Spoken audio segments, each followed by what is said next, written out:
Tu te demandes sûrement ce que ce restaurant a à voir avec les insectes.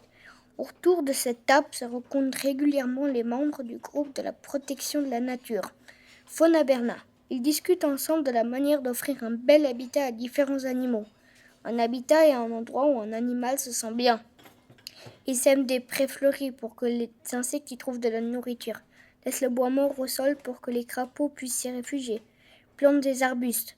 Je te conseille de bien regarder les sous-bocs sur la table. Beaucoup d'habitats différents y sont reproduits. As-tu déjà construit un château de cartes ?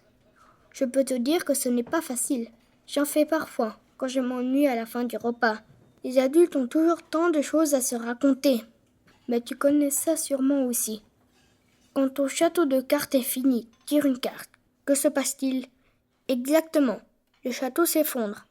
C'est la même chose avec les habitats dans la nature. Si l'un d'entre eux disparaît, beaucoup d'insectes et d'autres animaux seront sans domicile. Raël m'a parlé des vers luisants. Je vais lui demander quel genre d'habitants ont besoin les vers luisants.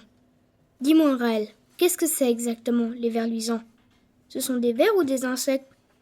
On les appelle vers luisants, mais en fait, ce sont des coléoptères. Et le jour, ils ressemblent à des coléoptères. Ah, merci, je sais maintenant. De quel genre d'habitants ont besoin ces vers luisants ? Comment doit être leur domicile pour qu'ils s'y sentent bien ?